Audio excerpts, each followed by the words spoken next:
عاملين ايه يا حبايب قلبي؟ وحشني كتير جدا. تعالوا بينا نشوف طاقة الشخص اللي في بالك وتفكيرك دلوقتي. طبعا قبل اي حاجة ما ننساش اللايك للفيديوز، الفولو للصفحة عندي، وتعملوا نسخ للرابط 3 مرات، وما تنساش تكتب تحت في كومنت لا اله الا الله. تعالوا بقى بينا نشوف طاقة الشخص اللي في بالك. قبل اي حاجة سمي الله وردد اسم الشخص ده في بالك 3 مرات او في لسانك.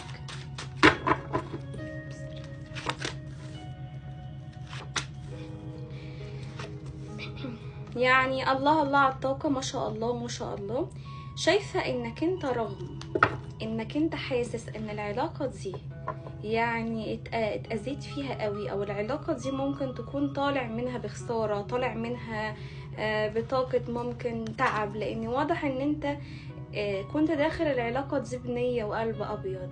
فأنا شايفة أن أنت في الوقت الحالي ممكن تكون قررت الرحيل من العلاقة دي أو قررت الابتعاد، رغم أنك أنت كنت متمسك بالشخص ده جدا. لكن شايفة أن الشخص ده منهار قوي في الطاقة بتاعته، منهار، حاسس بأن كل حاجة حواليه انتهت بسبب بعدك عنه، بسبب خروجك من حياته. هتقولي طب ما هو الشخص ده ما بيتوصلش، أو الشخص ده قاطع معايا ليه يا جودي؟ هقولك لأن الشخص ده كان متوقع منك التمسك، متوقع منك انك انت تفضل، انك انت تيجي على نفسك وتتنازل. المرة دي يا صاحب الطاقة دي انت استغنيت، قررت تبتعد، لانك انت المرة دي حاسس ان انتهاء للمشاعر، حاسس ببرود في المشاعر، حاسس انك انت رغم انك بتفكر فيه قوي مش عارف تنسى، مش عارف انك انت تتخطى اللي عمله فيك الشخص ده. الشخص ده انا شايفاه في طاقة يعني احساس بالظلم ناحيتك، حاسس انه ظلمك، حاسس انه جه عليك، شايفاه بيفكر فيك بطاقة حب وطاقة تعلق.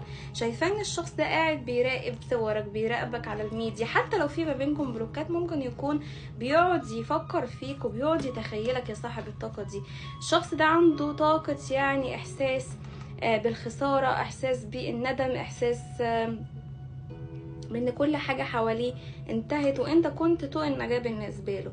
واضح ان الشخص ده بيحبك قوي ومعجب بيه، ومكانش متوقع ان يقدر يخليك تحبه او يخليك تتعلق بيه كده.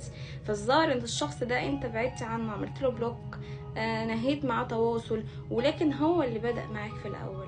انت لو خدت قرار الرحيل، خدت قرار الرحيل لانك انت حسيت ان الشخص ده مش عايز يتمسك بيك، او مش عايز ان هو يتعامل معاك بالطريقة اللي انت حاببها. شايفة ان الشخص ده بيعزك قوي، شايفاه ان هو شايفك زي ما تكون خلاص يعني انت في علاقة، او بالفعل انت ركزت في مستقبلك، في حياتك، في شغلك، في عملك.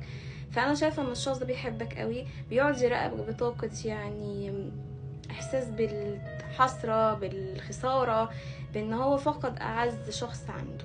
شايفاه راجع لحياتك بيطلب منك السماح، راجع لحياتك بعرض حب، بعرض ارتباط، بعرض فرصة جديدة للعلاقة دي. ويا ترى هل الشخص ده بالنسبة لك يستحق فرصة تانية، ولا الفرص كلها لا يستحقها تاني؟ تعالوا بينا بقى نشوف الطاقة دي اللايف اللي بعده او الفيديوز اللي بعده، بس اكتب لي رأيك في الكومنت. اشكركم.